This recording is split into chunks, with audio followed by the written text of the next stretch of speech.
Hi, I'm Jennifer from the Wooster branch of the Wayne County Public Library, back with another bullet journal video. Now that you know the basic components of a bullet journal and have started keeping your logs and maybe even adding a tracker or a collection or two, you might feel like you want to try adding a little artistic something. You just don't know where to begin. So today I thought I'd share a handful of tips for getting creative in your bullet journal. When you start a bullet journal, you need only a notebook and a pen. But when you want to start getting creative with your journal, you can also start with looking at variations on the basics. For the notebook, a simple lined notebook is just fine for your standard logs and lists. However, using a journal with unlined pages gives you room to draw or restructure your spreads. And then a journal with some kind of grid on the pages, whether lines or dots, helps you draw boxes and lines that keep your information neatly contained. So ask yourself what you see yourself adding to your journal. More drawing or free-form artwork or doodling, or a more organized, tailored look with grids, boxes, or charts. Whatever you answer will help guide you to the notebook that works best for you. As for pens, you can have a lot of fun choosing different ones to liven up your journal pages. Obviously, you can try different colors of ballpoint pens, but the color options expand when you consider gel pens, brush pens, and other artist pens. Each of them have their pros and cons, and I certainly haven't tried them all, but I can tell you what I like about the ones I use most. Now, I don't usually use a ballpoint pen anymore. I will generally use a Pigma Micron with a very fine tip because I write very small. I just like how that flows, and I like how the lettering looks on the page. It just works for me. But when I'm doing headers or larger lettering, I will probably use a brush pen, like this Tombow brush pen. Or if I've got a darker background, I might use a gel pen in, say, silver, gold, or white. I try and keep it fairly simple, but those are the ones that I like. Keep in mind, with both notebooks and pens, that choosing different things may start to pinch your budget. I have come to love using a dot grid journal, but it is often more expensive than most line journals. And when it comes to pens, you can buy individual pens such as these at craft stores, but they do add up quickly, especially if you start buying sets.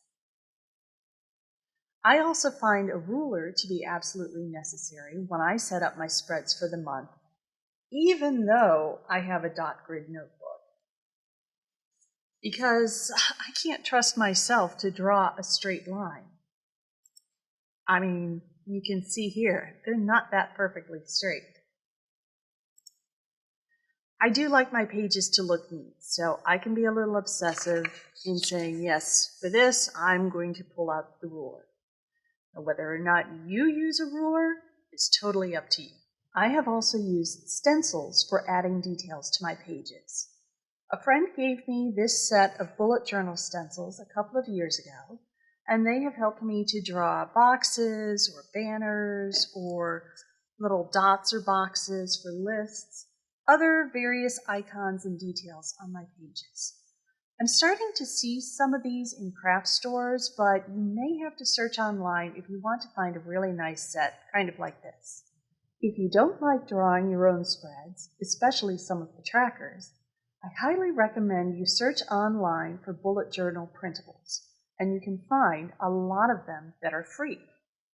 These printables are pages you can print out and then fill in, often with areas to color if you want to do that. You can find lots of free ones to get started, but you can also buy some more elaborate ones online as well, usually through Etsy or someplace like that. Once you've printed them out, you can tape or glue them into your journal or use washi tape to create an added page. Speaking of washi tape, this is something you will hear veteran bullet journalists talk about. It's a thin paper tape that has a stickiness kind of like Post-it notes. So you can usually peel it off, you put it on a page,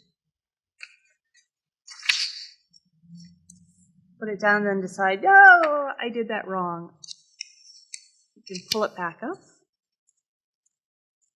and try putting it somewhere else. It comes in a multitude of designs and colors, from fairly simple to a little more glossy or elaborate ones. And it's one of those things, like pens, where you can start collecting and end up spending a whole lot of money, even though each individual roll is not that expensive. It can be a little addictive. Fortunately, washi tape is really, really useful in your bullet journal. You can use it to add just a little pop of color somewhere on the page, or use it to separate parts of your page, like a border. Another fun tip is to use it to tag the edge of the page so that it's easier to find and flip to a particular spread. For example, my annual cleaning spread here. And it's also useful for taping in any separate piece of paper you want to add to your spread. Most washi tapes will tear easily, but if you prefer neat edges, just keep a small pair of scissors with your washi collection. If you love stickers, a bullet journal can be a fun place to use and showcase them. And you can also consider using stamps and a stamp pad to add some visual appeal as well. With this, though, you might want to test your stamp and ink on a page in the back of your book first, just to see if the ink bleeds through the page too much. Because I know from experience it can be frustrating to add a little color to a page and then turn the page and feel like what's on the other side is now completely messed up. And finally, you can try a scrapbook approach to your journal and add some collage. If you have interesting papers or scraps or souvenirs, you might add some to your journal pages for extra color, a way to frame what you've written, or just for something fun. You can use glue or double-sided tape to secure the papers, or you can use a bit of washi. It's up to you. Okay, so now that we've covered the tools you can use, let's pull it all together. One thing you will see more experienced and artistic bullet journalists do is to choose a monthly theme and the colors they want to use with that theme. For example, in December, I had a star theme, so I used papers in navy blue with a bit of gold sparkle, then wrote out my spreads in a blue brush pen with details in gold gel pen. I added a bit of navy and gold washi for just a little extra pop of color, and it all turned out even better than I had hoped. You can pick a theme based on something seasonal, like snowflakes for January. Or you can tie the theme to holidays, like hearts for Valentine's Day. Or you can choose absolutely anything else you want. Whether you draw doodles to go along with the theme, or you add a collage, or you just choose a simple color palette, it's completely up to you. These themes aren't necessary, but if you're trying to add a little art and creativity to your journal, it's probably the best first way to do that. The other way to use your bullet journal tools to add an artistic touch is to consider design and layout. Think of this as framing what you want to write in your journal. If you create weekly spreads like I do, you can try out different ways to lay out the pages so that each day's tasks are contained within their own spaces. For example, for January, I decided to do different layouts for each week. The first week, I would write the day of the week and then just drag that line across so that each day has a separate section on the page. For the next week, I just decided to divide the page into 4 sections, add my little titles for the date and the day of the week, and I'm good to go. I went back to doing this across the page kind of line division, and then back to doing boxes. I just wanted to see what I might enjoy most, whether it's what feels better for writing down my lists or what looks more visually appealing. Since my personal bullet journal is a larger dot grid journal, I've found that I really like this organized weekly spread. It has boxes on the left side for my daily task lists, plus a note section, as well as a small habit tracker at the top. On the right-hand page, I have room for my daily gratitude lists, my mood tracker, a place to plan and record my meals, and a bonus note section for a brain dump or larger planning tasks for the week. For February, I decided to try something a little different and went for a minimalist weekly spread with columns across the page, a habit tracker in the lower left corner, and open space for meals and gratitude at the bottom. We'll see how that works. How do you want to design your trackers? Do you want simple grids like this? Maybe a little grid that outlines the days of the month? Or do you want to use a stencil, like I showed you earlier, to draw little boxes or dots for each day that you can fill in? Or do you want to use a printable that lets you color in spaces for each day?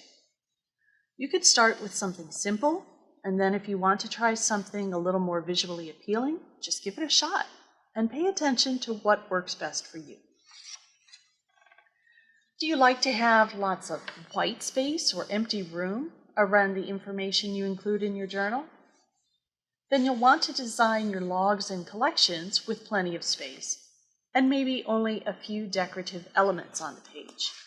On the other hand, if you're trying to maximize your pages and fit in as much as you can, consider using some simple design elements, like a thin strip of washi tape, or a line, or a box of color to help separate things and make it easier to find what you need. It's a lot to consider, but over time, you'll figure it out. Just try one thing at a time and see what you like. In the next video, I'll talk about taking your creativity to the next level with lettering, borders, banners, and doodles. These are all design elements that can help you differentiate the parts of your journal, as well as give some simple visual appeal. As someone who is not an artist, I will share some little tips that I've picked up along the way to help you make your pages look a little more artistic. And if you want to see what some really artistic people are doing with their bullet journals, I will link to a few of my favorite YouTubers down below. If you have questions, drop them on the library's Facebook page, and I will try to answer them. Don't forget, the Bullet Journalists group meets the third Saturday of every month on Zoom, and we talk about what we're learning from using our journals, as well as sharing ideas. If you're interested in joining us, you can register for the Zoom meeting on our website through the calendar of events at wcpl.info. And in the meantime, happy journaling!